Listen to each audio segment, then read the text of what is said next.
Hello everyone, and welcome to this video, Parents and Carers. This video has been created by the online safety charity ChildNet in partnership with the Safeguarding Board for Northern Ireland and is designed to tell you everything you need to know about a key online safety issue. Today we are talking about group chats and peer pressure online. This video will include information on what group chats are and some potential risks of them, peer pressure online, and advice on how to talk to and support your child with this topic. Group chats are private conversations happening online between 3 or more people. You may well be in some group chats yourself, perhaps a family chat or a chat with other parents or carers from your child's school. Some of the most common apps used for group chats include WhatsApp and Snapchat. However, group chats are a feature available on many different social media, messaging, and gaming platforms. Group chats are popular because they're a quick, convenient way to communicate with lots of people at once and can allow you to maintain regular contact with people you can't always see in person. Part of the work we do at ChildNet is going out into schools and working with young people across the country. In our work, we see and hear directly from young people on a daily basis, and we know that participating in group chats is a popular online activity for children of many ages. Participation in group chats often coincides with children receiving their first smartphones or the move from primary to secondary school as their social circle grows and they seek to maintain contact with different groups of friends. Some games with an in-game chat function can also be described as a group chat. So for younger children, the most likely uses of group chats are chatting to friends, talking to others in an online game, or messaging family. Teenagers tell us that as they get older, the purpose of the group chats that they use most regularly may change. For example, they may be more likely to use group chats to work with others on group projects for school or to ask questions about homework, to plan activities and make arrangements with friends, to share photos and videos, or even to join larger scale chats for people with similar interests, perhaps ahead of college or university, or before events like concerts and festivals. Unfortunately, there are risks associated with group chats, and these can normally be traced back to the behaviour of the people in the group chat. One of the biggest challenges of group chats is often the social dynamics formed within them, which can sometimes affect relationships and friendships online and offline. Group chats can be places where arguments escalate quickly and friendship groups may fall out. Group chats can have lots of participants and conversation can move very quickly. It can also be difficult to gauge someone's tone or the intention behind a message, which means that a thoughtless message, perhaps intended as a joke or reacting to something that's already been said, can quickly blow up or be taken out of context. This can lead to unnecessary drama, which wouldn't have happened if they were speaking in person. Group chats can also be a space where young people push the boundaries of what they might consider acceptable offline, with the intense online environment acting to heighten emotions or creating a mob mentality. Bullying can often take place in group chats, including unkind messages that target an individual who may or may not be in the chat and be able to see what's being said.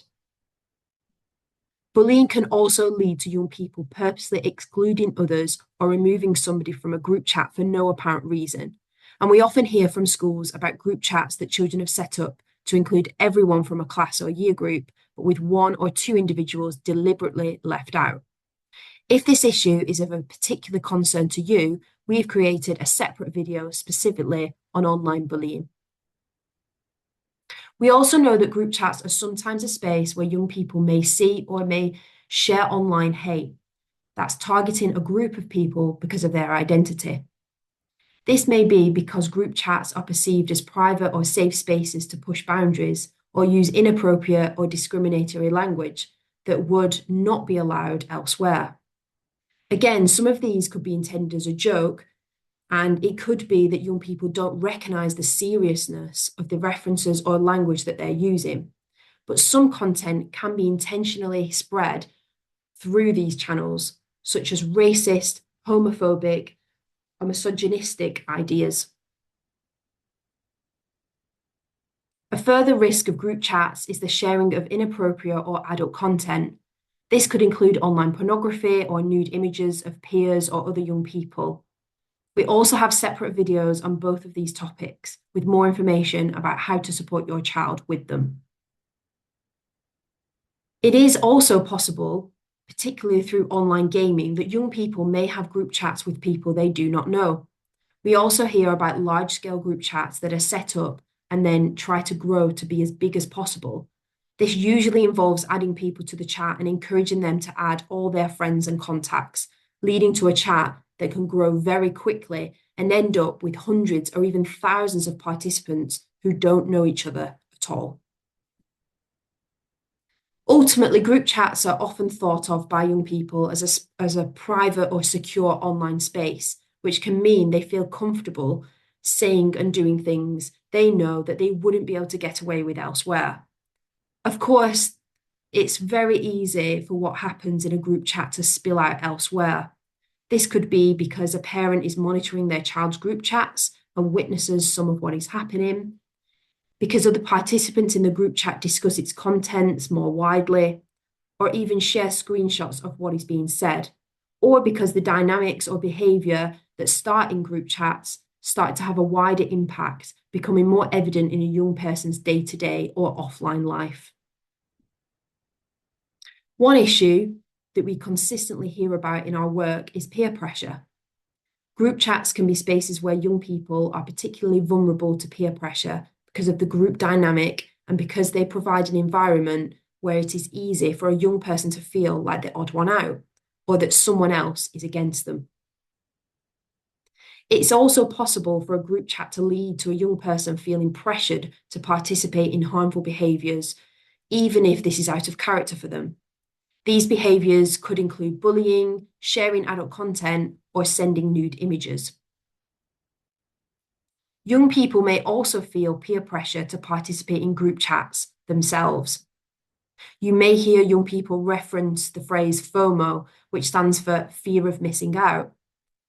Active group chats that allow young people to communicate when they are not together are often referenced in conversation when they are together, with in-jokes that non-participants may not understand. This can mean young people feel pressure to join a group chat because they do not want to miss out on any conversations or plans that are made. Group chats may also contribute to pressures which can affect a young person's mental health. There is often a pressure to be available for a long time, as group chats can be active late into the night and a young person may be getting notifications throughout this time. This could affect their sleep and cause them to feel stressed or anxious about something when they are meant to be resting or relaxing. Group chats can move very quickly, with the conversation changing regularly, and a young person may feel like they missed something important if they take time away from their device. The best way to support your child with the challenges of group chats and peer pressure is conversation.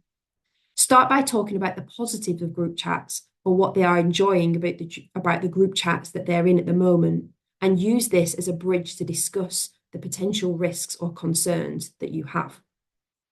Making these conversations a normal and regular part of family life means that you are more likely to hear if your child is having a difficult time in a group chat, and you can also learn about the apps and services they use, which will help you support them if something does go wrong.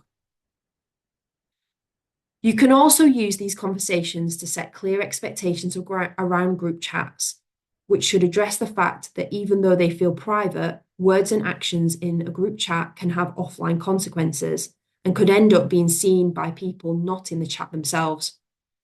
You may also want to address your expectations on the treatment of others and how the behaviour and values you encourage offline are also important in online spaces.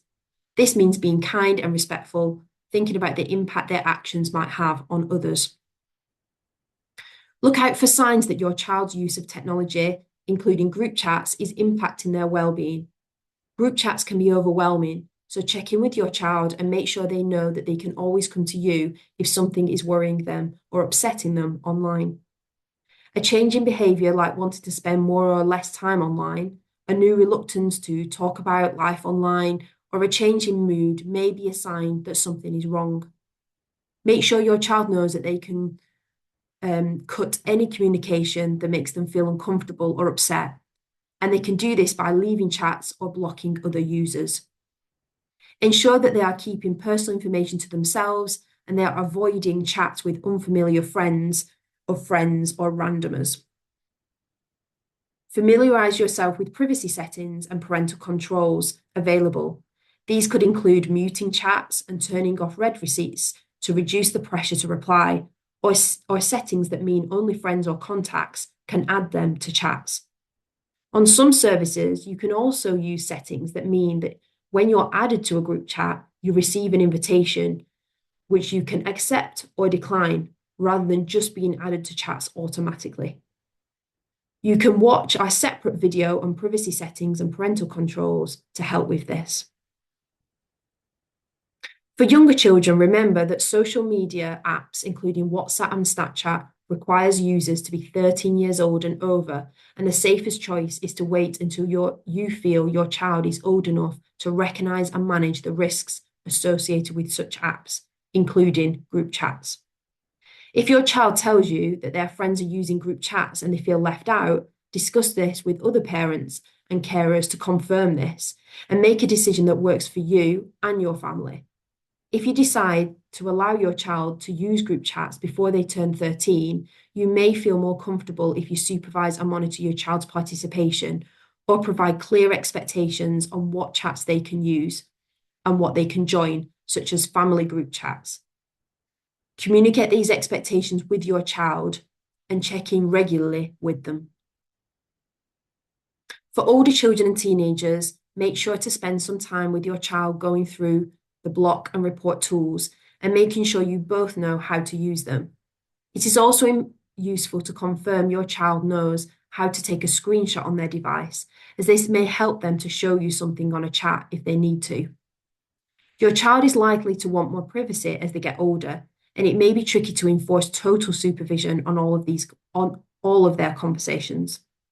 Young people often tell us that their parents wouldn't expect to be a part of every in-person conversation they have with their friends, so having these expectations of group chats can feel too much and may lead them to hiding conversations or finding ways to be more secretive about their interactions.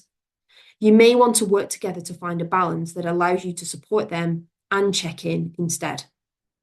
Remind your child that their conversations are not always private or secure, and they have the potential to be saved and shared.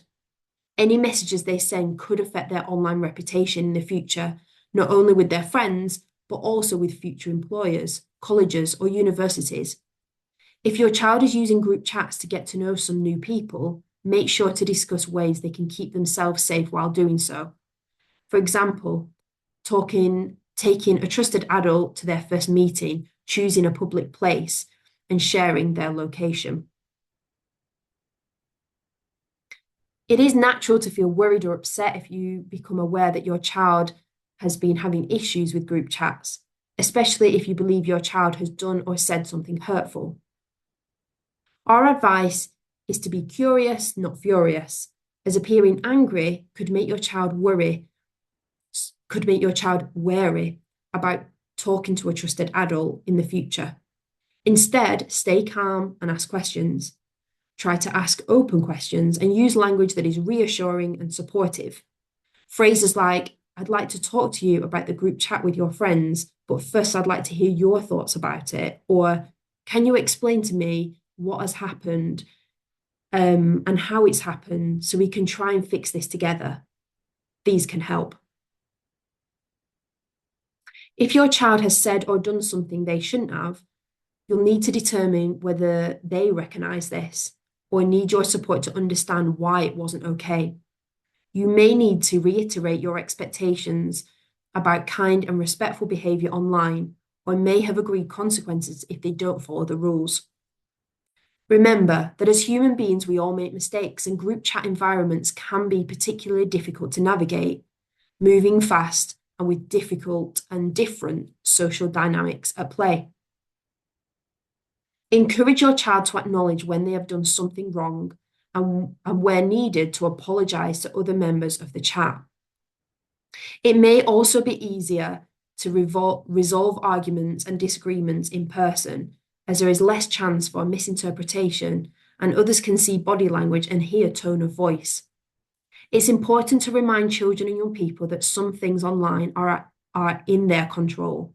For example, their own behaviour online and who they choose to interact with or follow. They are not in control of the behaviour of others and the decisions that they make. Everyone has the right to make their own decisions on who they want to be friends with, but this should be approached in a kind and respectful way. You can also seek help from your child's school or college, as they have a responsibility to safeguard their pupils and are well equipped to deal with such incidents. They will be able to provide you with support for you and your child, and will also be able to talk to other students in the school if they're involved. They may also be able to help communicate with other parents or children from other schools if that's necessary. Of course, it's also okay for a young person to leave a group chat if it's affecting their well-being, and this is something you can communicate with your child if needed. If your child does this, it may feel like a difficult decision for them, so check in regularly to provide ongoing support. You may also want to talk to your child specifically about peer pressure, helping them to recognise this and manage it if they experience it.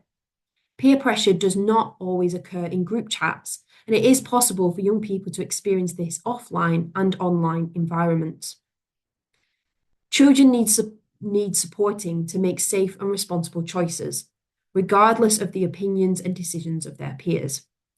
Peer pressure can make a child feel like they need to do something to make everybody happy or to fit in with a friendship group. This could look like the pressure to bully someone, to look a certain way, participate in sexual behaviour, or do something that may get them in trouble. Remind your child that it's okay to say no, especially if something is making them feel uncomfortable, anxious, or unsafe. If somebody is truly a good friend, they should respect their decision and should not try to influence them.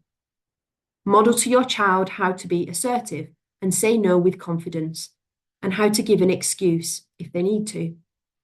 If they feel pressured into doing something, remind them that they can talk to a trusted adult. Learning how to manage your emotions, friendships, and relationships is an important part of childhood and growing up. For young people now growing up with the internet and technology as a normal part of their day-to-day lives, they not only have to learn these skills offline, but in the online spaces where friendships play out as well. Group chats can bring out the best, a sense of community, fitting in, fun and support, but also the worst. They can be overwhelming, cause arguments, or become a space where children can push boundaries and say and do things they know they wouldn't be allowed elsewhere. As a parent or carer, it can be tricky to know how to help young people create spaces where they can flourish while still protecting them from the potential risks. Try to take a balanced approach, acknowledging the positives and speaking openly and non-judgmentally about the dangers. Remember that your child may be less likely to talk to you if they're worried about potential repercussions, especially if they have participated in harmful behaviours because of peer pressure. Make sure to remain calm and reassuring, calmly talking to your child about their experience and supporting with the next steps. Help them to recognise and take responsibility when they've done something wrong, but acknowledge the different factors that may have led to their behaviour. You can also make a difference by talking to your child from an early age about their online experiences and encouraging safe and responsible use of technology that impacts friendships and relationships positively, online and offline. The more you talk about your child's life online, the more likely it is that you will be able to spot if they're experiencing any issues on group chats or are being pressured into doing something that they're not comfortable with. Finally, please also remember that you are not alone and help is available. You can speak to your child's school or college, find further advice on the SBNI and ChildNet websites, or contact a parenting or child safeguarding helpline, such as those shown on the screen.